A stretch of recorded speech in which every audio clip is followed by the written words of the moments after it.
Harvey Weinstein was found guilty of rape and committing a sexual act. He was ordered straight to prison. The disgraced movie producer is looking at decades behind bars when he is sentenced March 11th. Joining us now to talk about all this is our News Now legal expert, Neil Rockine. Thanks for being here. My pleasure. So this trial, people watched it. I was surprised how many people watched it. It seemed like when this first all took place, there were so many accusations, and it sort of seemed like one of those cases where you're absolutely guilty before you ever get to go to trial. He went to trial. What was your take on how the trial played out? So I think, first of all, that the trial played out, I think quite honestly it played out better. I think the legal system actually acquitted itself pretty well in this case. I think that there were concerns on the side of victims and survivors of sexual abuse and sexual assault, that a wealthy person like Harvey Weinstein, who's avoided the repercussions of his alleged conduct for years, would be able to essentially insulate himself and buy his way out of trouble, if you would. And I think on the other side, there were concerns that legitimate ones by civil libertarians, by people who advocate for the criminal justice system, that a person in his shoes could not get a fair trial. And what the jury did, obviously, is they obviously spent a great deal of time breaking down the charges. They asked a ton of questions. I think 30-some questions were put to the judge ultimately. And they ultimately ended up with a divided verdict, which tells you that they didn't just go and check the boxes one way or the other. They actually sat down and analyzed each individual charge related to each specific alleged victim. Yeah, you know, in these cases, it's hard for prosecutors when it's a he said, she said case. In this case, there's two victims, so it's he said, she said, she said. To be able to bring that case and then still see, I think there's 5 charges and 3 of them were dismissed. Yes. So 3 of them were not guilty, 2 were guilty. What has the prosecutor got to do to overcome that burden? Okay. So in a criminal sexual conduct case, the jury is actually told that they don't need any corroboration, physical evidence, or any other type of forensic evidence to convict a person of that crime if they believe the testimony of the alleged victim beyond a reasonable doubt. So literally these cases can be based entirely on the say-so or the word of an alleged victim or of a complainant. What prosecutors do in these cases is something additional.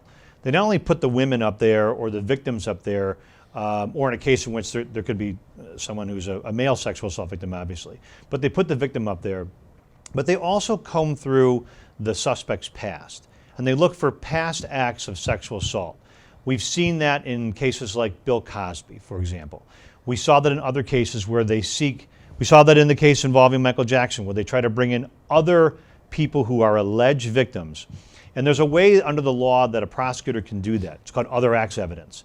So even if you're not charged with a crime related to another victim, the prosecutor can, with the court's permission, bring that victim in and then have that person testify and say, look, I had the same experience.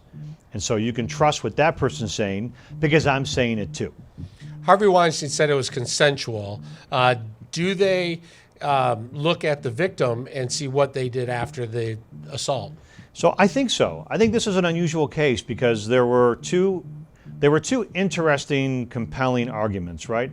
The victims in the case were saying, for the most part, that they were forced to engage in this sort of sexual conduct, even if they had some kind of relationship with him. In other words, they were sort of claiming that their careers required it, that maybe at times they had some quasi-consensual sexual contact with him, but then the prosecutors also had claims by each of the women that he had done things that the women claimed were not actually consensual.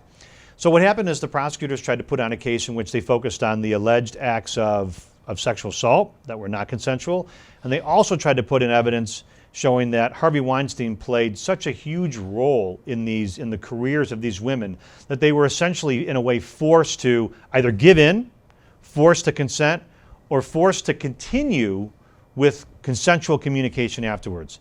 So in the typical rape case, you have a rape, and the male and the female, the conventional wisdom goes, won't talk afterwards. Women are so appalled by what happened that they won't communicate with the perpetrator. In this case, the prosecutor's position was, hey, they had to communicate with him because he literally was the stopgap or the gate to their career, to them having a career in acting. So they deliberated for several days, and they threw out 3 of the charges and convicted on 2. So obviously the jury looked at all of this evidence and spent a lot of time of it. When the verdict came in, guilty on the 2, the judge had to decide whether to send him right to prison or allow him to stay out on bond. What goes into that decision? So a person has a right to be released on bond while they're presumed innocent, because we don't know what the ultimate verdict in a case is going to be. But when you're convicted, you lose that presumption of innocence. So the judge is no longer obligated to give a person a bond. And different judges will view these cases differently. We've seen some people who have been convicted in high-profile cases and they have not been locked up right away. Others were remanded. I think that's a very tough choice for a judge. I would suspect in this case that it wasn't that difficult a choice. I think the judge, from what I can tell from reading news reports, was frustrated at times with the way Harvey Weinstein acted in court with cell phones and maybe some other behavior that he found to be close to contempt. And I think this sent the message that, look, you're no longer the Harvey Weinstein that's in control of your universe. I'm now in control of your freedom, and your freedom is lost. And what about his trip to the hospital? If you complain of chest pains, do they just take you out of precaution? Of course. So anytime anybody complains once they're taken into custody, which is going to be a traumatic moment in that person's life, some people experience legitimate chest pains, anxiety, stress, fear, worry, and they're going to have that person checked out. There are other times where people engage in that kind of behavior, and the behavior is maybe a bit malingering, where they're just trying to continue to kind of curry favor with the police. So they're always going to have somebody checked out. It doesn't mean much. Sentencing March 11th. He could be sentenced up to 28 years in prison. Does he have any shot at appeal? And if so, what would that be? So he's going to prison.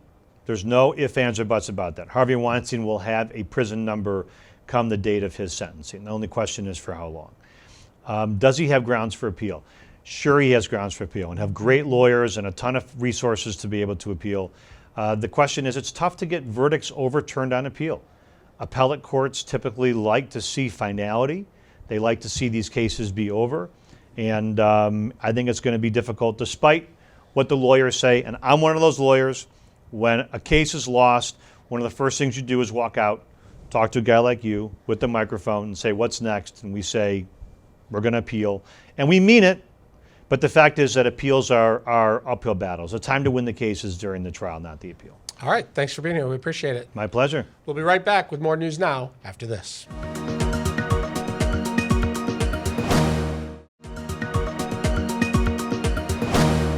The city of Detroit is among the most violent in America. City leaders want to change that and say they have the money available to help make it happen. The Detroit Police Department is trying to hire 400 new police officers, spending $500,000 on advertising in a slick promotional video and offering $40,000 as starting pay. Will it work? Joining us now is retired Detroit Assistant Police Chief Steve Dolan. Thanks for being here. No problem. So why is getting people to work in the city of Detroit as police officers such a difficult job? The climate nationally. Also, they have a giant push. Even when I was there, we're trying to get more minorities on the job, and we just can't get enough minorities in the police department. You want to be representative of your city, and we haven't been able to accomplish that in Detroit. One of the things people talk about when I ask them about recruiting is they say police work is different now than it was. You know, with social media, there's a lot more, for lack of a better word, hatred of police. There's a lot of negative talk about police. Most people love the cops. They call them when they need help, but they're also on social media, saying negative things. I know that. No, they love the firefighters because the firefighters save everybody. We, unfortunately, only come when you call us or when you break the law. So it is tough in this climate, but I think there's a lot of people that are dedicated and they actually want to enforce the law and take care of total strangers. So when Detroit police say that they want to hire 200 officers, is $40,000 a year enough to get them in, get good officers in? It'll be tough. The biggest problem is, and I blame a lot of the suburban departments, though I understand the budget, is people apply to Detroit, go through the academy, and as soon as they get out of the academy, a suburb hires them. And they go, fine, but I'm screwed because Detroit paid for all their education, all their training, and they go to another department, and Detroit comes out on the short end. basically police say you can train with us for free. I mean, there's a few out-of-pocket costs, and it's some of the best training in the world, right? Absolutely. And the suburbs, they offer what? An easier job, a safer job, less stressful job? You know, I don't know if it's maybe less stressful, but, you know, a lot of the suburbs have one-man cars. And I admit that years and years ago when I was on the street, I thought, oh my gosh, Detroit Police Department, you're not the real police. I am. You know what? I grew up. Everyone's real police. I respect police officers, but I really respect cops. And there are cops in both the suburban and major city departments. So what kind of things can a young officer do at the Detroit Police Department that they likely would never get to do at a suburban department? Well, I hate to say this, but there's more the bang bang, shoot 'em up stuff. You see on TV, most people become police because of what they see on TV. I get it. And we do have our share of shootings and homicides, domestic abuse. But we also have the Detroit River, so we have Homeland Security. They have aviation. They work with federal task forces. So there's a lot of opportunity to expand more than just patrol. But some officers love patrol, and there's nothing wrong with that. The city of Detroit decided to spend about $500,000 to make a couple of videos and to put them out there in the media. They say that applications are up about 35% since they started. Do you think that's the answer? More advertising, better advertising? I think the advertising and the wages and the benefits, you have a lot of applicants, but how many are going to pass? We used to get tons of applicants, but they can't pass psychological, they can't pass a drug test, or they have things in the past they just forgot to tell us about. So I hope that my grandson applied and he got hired. So he's working at number 10. So hopefully this will help the police department. We'll get a better quality individual. One of the other problems they have is passing the physical test. It's pretty tough, I understand, right? They're trying now, or they have a new program, I understand, where they, for like $15 or something, you can go and get in shape before you have to get in shape for the academy. No, it's not $15. You're a cadet making $15 an hour. Oh, you Yeah. get paid to get in shape. Yeah, but you're doing cadet stuff. Okay. Is it strenuous? Yeah, it's strenuous. But if you're in decent shape, all you gotta do is have the willpower. If you want to be the police that bad, get yourself in shape. You shouldn't come in there totally out of shape going, I want to be the police. Look at the ones on the street. And granted, there's some people on the street that aren't exactly physically fit. So the mayor says he wants to hire 200 now and 200 more by the end of the year. What kind of impact is 400 police officers in a city like Detroit? Is it a drop in the bucket or is it a major change? It depends how many are going to retire this year. He had mentioned that 10 to 15 officers, a precinct he'd like. That comes out to one more car shift because you have a 3-man car, rotate. So you get one more car per shift per precinct. But again, how many people are retiring? And that's the hard part. So how do you make Detroit safer? I mean, every year these stats come out, and every year Detroit's in the top 3 or 4 for most violent cities per capita. What has to happen to make Detroit fall off those lists and become a safe city? It's not just law enforcement. It starts with parents and their upbringing and the educational system. Some kids exist day to day. They don't live. They don't have a future. And I think that if we have parents that raise the kids the right way, hold them accountable, the kids grow up the right way, and you go, I could be the police. I could help the city be better. It starts at home. You were telling me about a case right before we came on. Does the justice system have a responsibility to identify who's dangerous and make sure they're locked up? I believe so. I've had several cases where we've done our job, the prosecutors have done their job, and the judge gives them a small bond. And then they're out, and then they're appalled that how does this person commit another crime? But they never hold the judge accountable. They hold us accountable. They hold the prosecutor accountable. But unfortunately, some judges, for whatever reason, don't think people should be in jail. And I'm not saying incarceration is the answer to everything, but some people don't need to be on the street. And what happens when you make that case to the prosecutors and the prosecutors make that case to the judges? Well, if it's a federal judge, there's no accountability because it's a lifetime appointment, which that's another topic. But I don't agree with that. I think that you need to be held accountable. We had a guy years ago that gave him a bond. He went out and killed the grandmother in front of the grandson. And he was a known gangbanger. And when I went out there and I was livid, I got a phone call saying, please don't put the judge's name out there. Well, you know what? The judge needs to be accountable. I'm accountable. You're accountable. All right. Steve, thanks for your service and your grandson's service. More news now, right after this.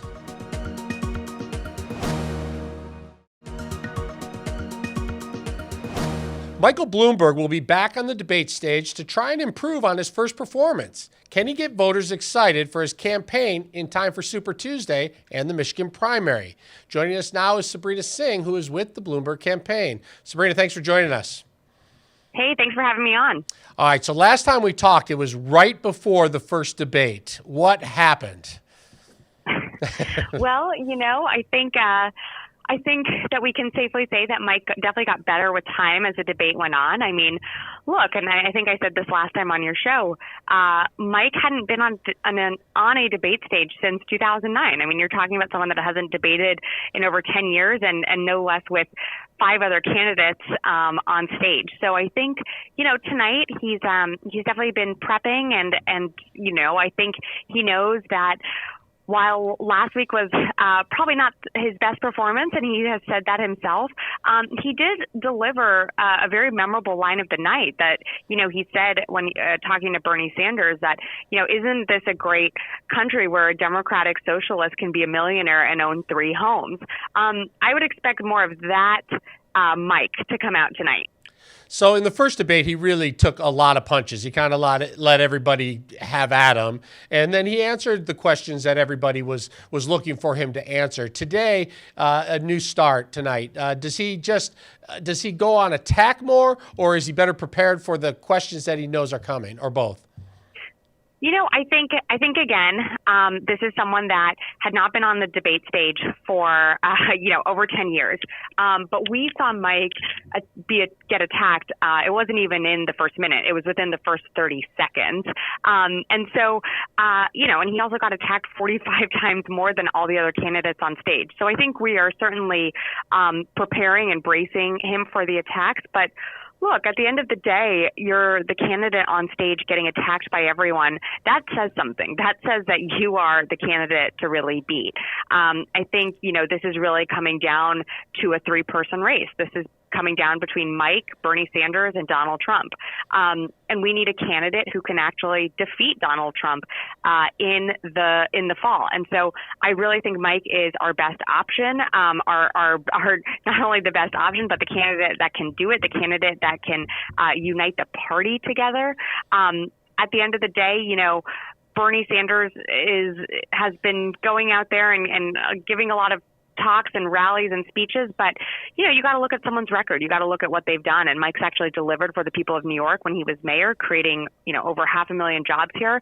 I think that is something that the voters and especially your listeners should take into account when they make their decision on who to vote for.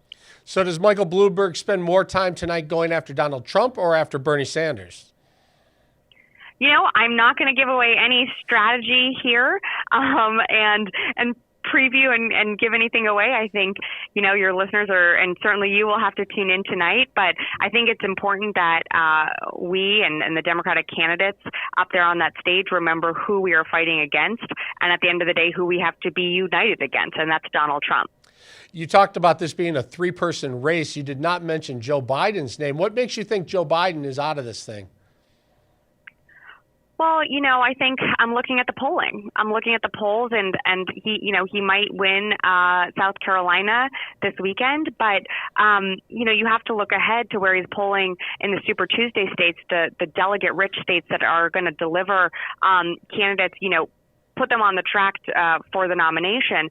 And I just don't see how, unfortunately, Joe Biden can really recover from his campaign and, some of the downfalls he had in Iowa and New Hampshire to go on and win in the Super Tuesday states. I think you have to look at the candidates that have been campaigning in those Super Tuesday states, like Mike, like Bernie Sanders, but also have an infrastructure in those states. And I think, certainly for our campaign, Mike has one of the most robust infrastructures in place right now to compete with Donald Trump in those states. Bernie Sanders has really pulled ahead of the field that's currently getting delegates, and I think even surprising to some how far ahead he is. Can he be caught? You guys got in the race late. Can Bernie Sanders be caught?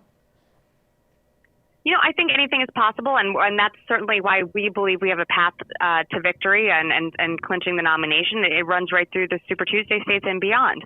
Mike, as you said, did get into this race late. He got in November 21st, and it was just not enough time to lay the groundwork in those early states like South Carolina. But look, those states also are not the delegate-rich states.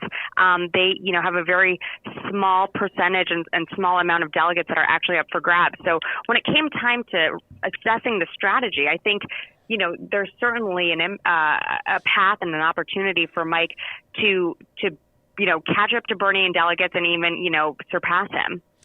How are you going to beat Bernie Sanders here in Michigan? Well, I think we have to out-organize everywhere. I think, certainly your listeners and voters in Michigan want someone that's practical, want someone that's going to that's going to problem solve and bring actual solutions. So we have to communicate that. We have to really out-organize the Sanders operation, and that is going to be everything from, knocking your doors to making phone calls to having our volunteers sending you texts to making sure that you're coming out to our events. We want to be a presence within the community, and I think we're doing that. And so, we just have to be, essentially, we have to be more innovative and creative than the Bernie Sanders campaign at, getting your vote. And I think we have the real opportunity to do that. And real quick, I read that the Bloomberg people are floating the idea that Bernie Sanders will hurt other people who are running for Congress. Do you think that's the case? I do. I think that when you have a so-called Democratic socialist at the top of the ticket, you look in some of the House districts that, we did flip in the 2018 cycle, but, they're more conservative or moderate leaning. And I think that he will be a real down ballot drag on candidates that have really tough races around the country this year. And so that's why I think we need someone like Mike, who is someone that, will work across the aisle with Republicans, independents, Democrats to get things done in Washington. But we also need someone that's practical. I mean, the idea of Medicare for all, I think while it's an idea, you're not going to get Medicare for all passed in a Republican-controlled Senate. And so, Mike is practical and brings real solutions. And, he's also a businessman and a philanthropist. And, these are all worldviews that the other candidates on stage don't necessarily bring with them. And so I think, that poses a real challenge to Bernie Sanders. All right, Sabrina, we appreciate your time. Thanks for checking in. Thank you. That's our show for tonight. Thanks for watching. For everyone here at News Now, I'm Kevin Dietz. Good night.